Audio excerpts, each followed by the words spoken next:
T.S. Eliot views in tradition and individual talent. We all know T.S. Eliot as a poet, but he is equally famous as a critic also. He gained fame as a critic with the publication of Tradition and Individual Talent in 1990. It is basically an essay or critical article.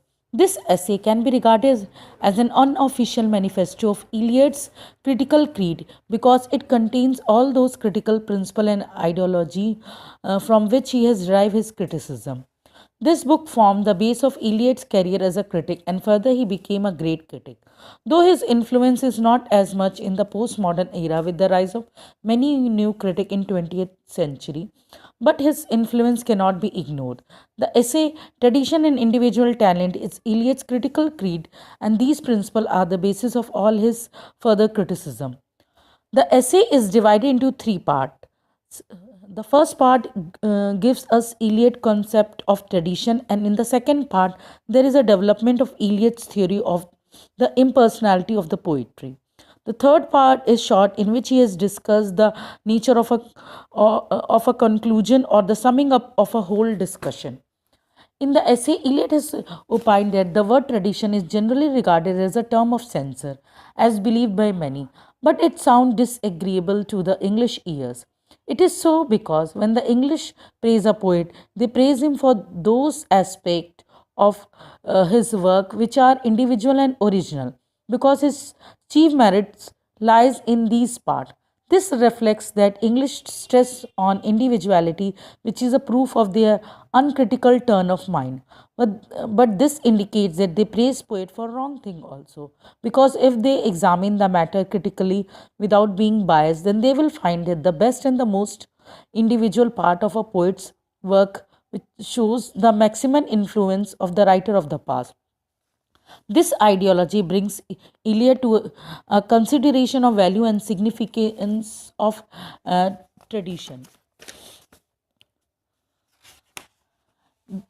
Tradition does not mean a blind adherence to the ways of previous generation or generation. For Eliot, tradition is a matter of much wider significance. Tradition, in the true sense of the term, cannot be inherited. It can only be obtained by hard labor. This labor is the labor of knowing the past writer. It is the critical labor of shifting the good from the bad and of knowing what is good and useful. Tradition can be obtained only by those who have the historical sense. Emphasizing further the value of tradition, Eliot points out that no writer has his value and significance in isolation. To judge the work of a poet or an artist, we must compare and contrast his work with the work of poets and artists in the past. Such comparison and contrast is essential for forming an idea of the real worth and significance of a new writer and his work. Eliot's conception of tradition is a dynamic one. According to his view, tradition is not anything fixed and static. It is constantly changing, growing, and becoming different from what it is.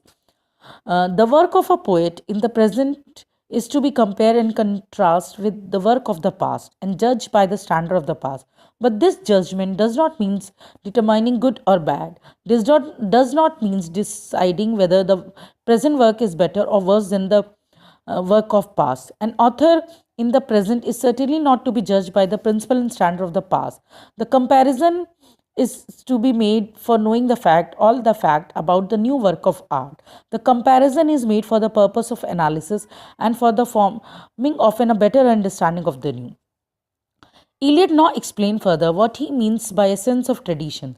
The sense of tradition does not mean that the poet should try to know the past as a whole, take it to be a lump or mass without any discrimination. Such a course is impossible as well as undesirable. The artist should continually surrender himself to something which is more valuable than himself. For example, the literary tradition. He must allow his poetic sensibility to be shaped and modified by the past. He must continue to acquire the sense of tradition throughout his career.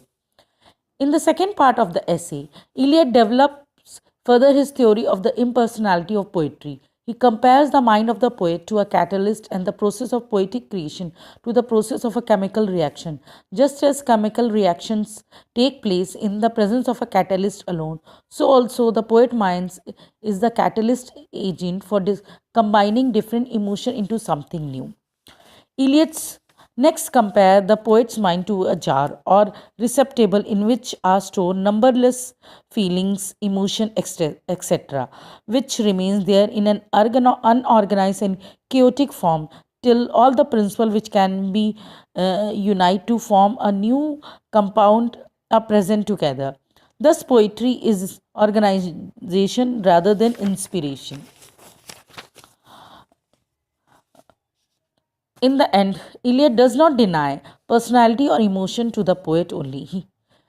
He must depersonalize the emotion. There should be an extension of his personality. This impersonality can be achieved only when the poet surrenders himself completely to the work that is to be done. And the poet can know what is to be done only if he acquires a sense of tradition, the historic sense, which makes him conscious not only of the present but also of the present moment of the past, not only what is dead but of what is already living.